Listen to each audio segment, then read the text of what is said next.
2019 Toyota Highlander XLE rear brake pads and rotors. First you want to do is remove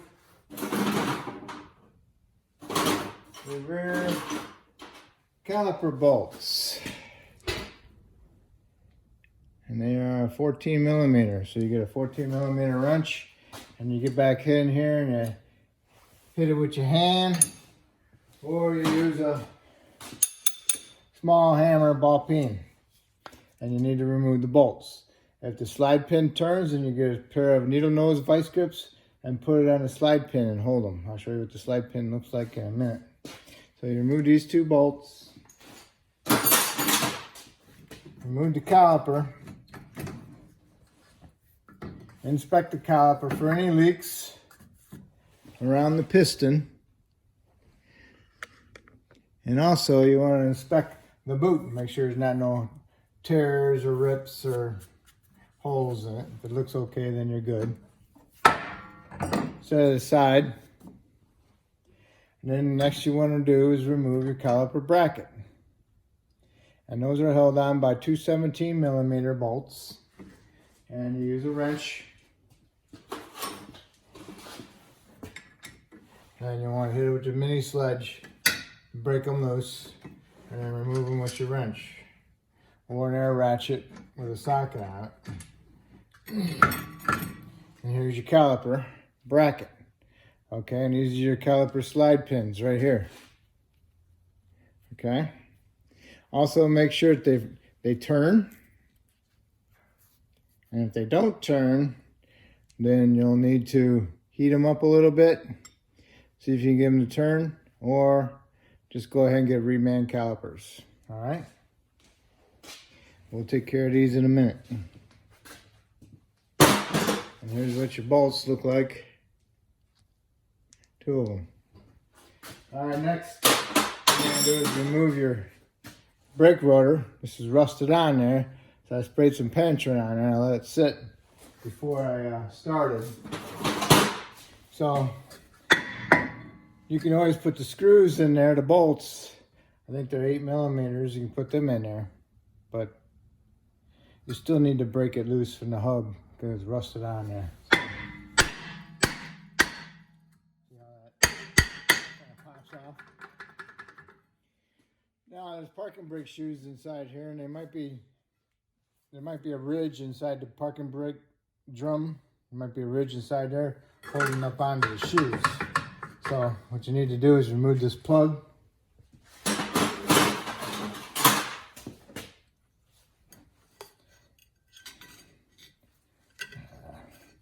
Take this plug out. I guess I'd take this plug out. All right, getting there. That's nice. There we go. Got the plug out. Then you take this hole, if you can see it.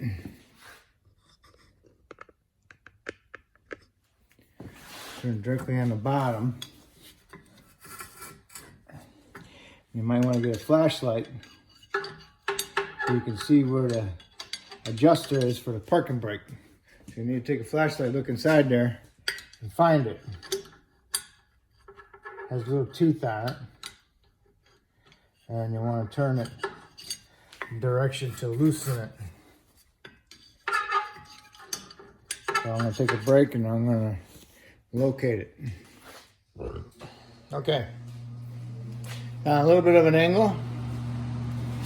Get in there. Look in there with your light. Get your screwdriver on it. And you want to turn the gears down. And then we'll loosen it up.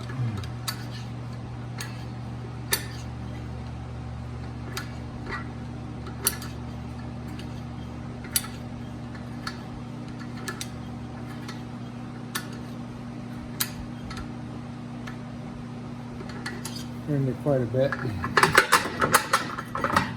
And voila, it's off. Okay?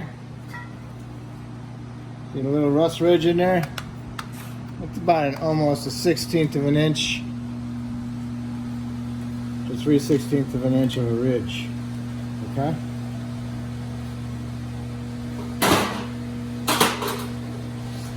Next, what you want to do is clean this up inside there a little bit. Try not to use any brake clean or brake clean that has that's flammable, because it will remove the color coating on the springs and cause them to rust up in the future. So you use a soap-based spray degreaser to go inside there, and then blow it off, and then go ahead and clean up your hub to get the rust off. You don't want no rust in there, because rust expands and creates a higher and low spots, and you want it to be nice and true so your rotor spins nice, not wobbly. Okay. If it has a little bit of wobble in it, then you'll get a brake pulsation. That's not good. Okay. And also, what you need to do is push your pistons back in on your calipers. Get some big vice grips and push them in. Wipe them off. Clean them up. Wire brush the backside inside the caliper. Get this cleaned up. Then put a light coat of NICs on it. Okay, I got it all cleaned up. I used some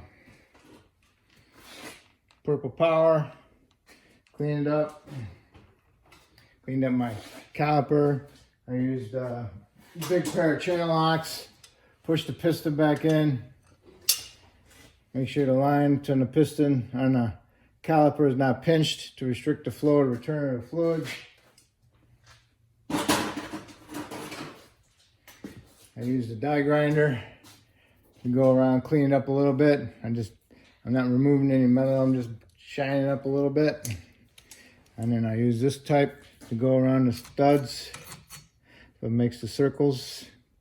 And I'll do it like this, clean it up, and then I'll go sideways and get next to the ridge, next to the inner hub, okay? And then I use my cleaner and cleaned it up.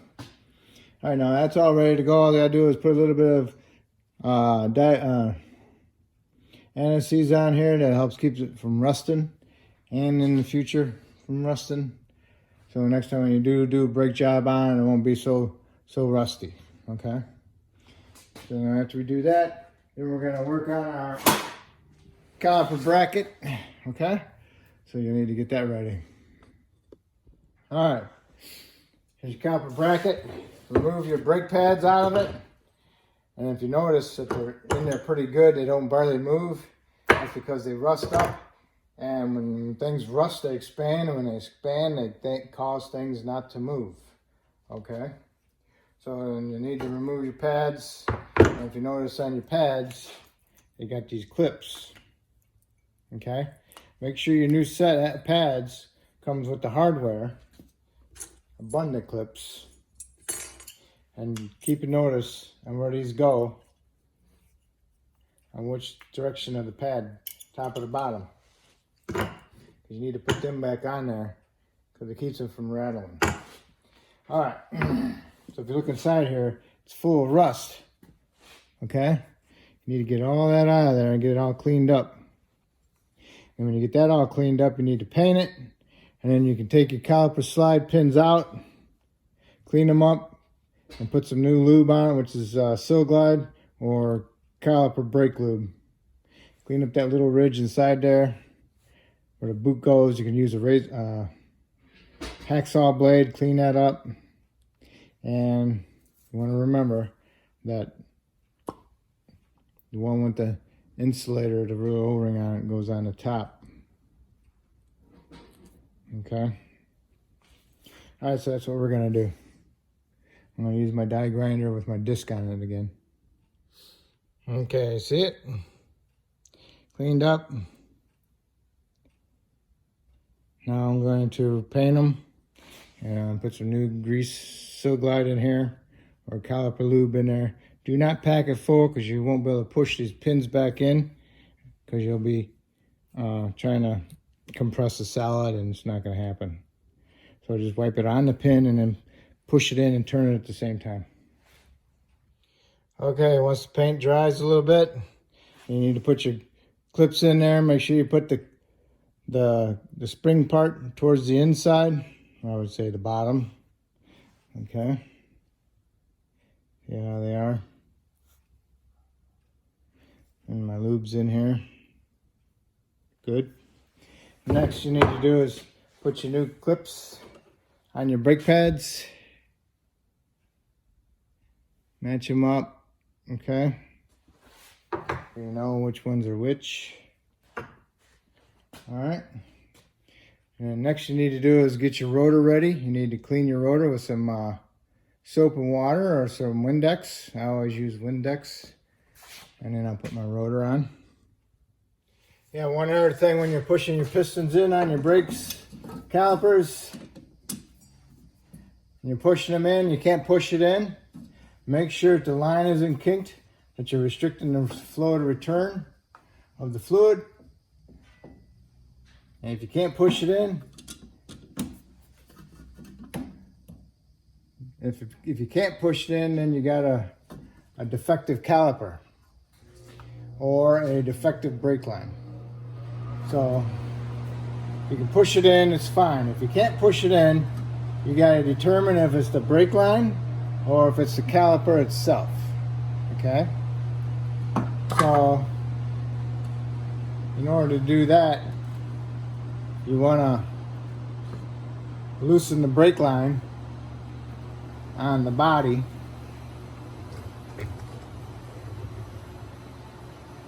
Right here, and try pushing your piston in on the caliper. If it still doesn't go in, then you know you have to disconnect the line. Right here, loosen it up so it's loose, and see if you can still push it in. If you can push it in, then you know it's got a defective brake line. There's a restriction in it. If you still cannot push it in, then you have a defective piston in the caliper, and you need to replace the caliper. Okay? So if you loosen the line up here, you can't push the piston in, and you go here and you loosen this banjo bolt up, and see if you can push the piston in. If you can push the piston in, then you got a defective brake line. If you cannot push the piston in with the banjo bolt loose, then you have a defective brake caliper. Okay? Now we got that clear. Okay. Okay, you got your NACs on there. Now what you want to do is you want to put your rotor on there. That you got it cleaned off from the shipping oil. Put it on there. And you might want to do is reach down inside there and adjust your parking brake shoe up a little bit. Remember, you went down with the star to loosen, so now you need to go up with it to tighten it. Okay, to adjust your parking brake, I put vice grips on it to hold the rotor straight, and line up your adjuster wheel with the hole. And this one you're going to need to turn it up. Down is loosened, up is tightened. Go there and tighten it until you feel resistance on it. Give a little bit more. And as soon as you cannot turn the rotor, it's tight. And then back it off, you know, one of these at a time till you can remove, then you can turn the rotor without too much effort. Okay, if you got to put force into it, it's too tight. Okay, you just want the rotor just touching, you want the shoes just touching the rotor, okay? You don't want the having any resistance on it so that it gets hot going down the road and overheat it. So you just want to take up the slack, basically what you're doing, okay? Normal effort, and just like it's totally loose, okay? I just backed it off one notch with the screwdriver, and there we are, okay? Remove your vice grips. See?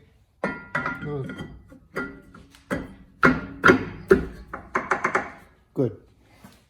Put your rubber plug back in, and you're all set. Okay, caliper bracket bolt torque is 43 foot-pounds. So you need to torque those two bolts to 43 foot-pounds. After you did that, and then you need to put in your brake pads. Okay, I got the outer pad. Clips on the bottom. Don't forget about the springs. I put them in at an angle. I put the bottom one in first. And an angle, so it's being pushed up in there. It's in there now. I can go to the top, push against the spring, push it in. And that's in there. And do the same thing with the inner pad. Start the bottom first, because you got this. Needs to go up in there. Get it in there. Twist it as you go in, okay? All right, well, after you got your brake pads in there properly, you need to put your caliper on. Make sure you push your piston in. And then when you put the caliper on, you need to push your pins in so they don't hang up on your caliper. And then get your caliper bolts started. The two 14mm head bolts. And then you need to torque those at 29 foot-pounds. And that's it. Make sure your brake line is not twisted. Make sure it's nice looking and it doesn't have a twist in it, okay? And then that's it. Now you need to do is don't forget about your plug. Put your plug back in. Careful you don't push it all the way through, then you gotta take it all the way back apart to get it. All right, so now you need to do the other side. Do the other side exactly the same way. And when you get the other side done, then you need to do is put your tires on, and then you need to torque them to 110 foot-pounds. I go 100 pounds. But anyway, torque them to 100 foot-pounds, lower it down to the ground, torque them, do what you gotta do. Go inside the vehicle, start it up, push the pedal to the floor a couple times. Make sure you got a decent firm pedal. And then pop your hood, go underneath the hood, wipe off, find your master cylinder, wipe off the reservoir cap, remove the cap, double check your fluid, top it off as necessary. Make sure you double check what type it has, type 4 or type 3. I haven't looked yet. We'll find out. Anyway, but make sure you have a good brake pedal before you go and put it in drive or reverse, because I don't want you driving off and hitting something because you won't have any brakes because you just didn't pump up the pedal. So everything's good. You got a good pedal and you're done, and that's it. If I helped you with this video, that's awesome. Hopefully you can help me out by subscribing, and I appreciate it. Thank you.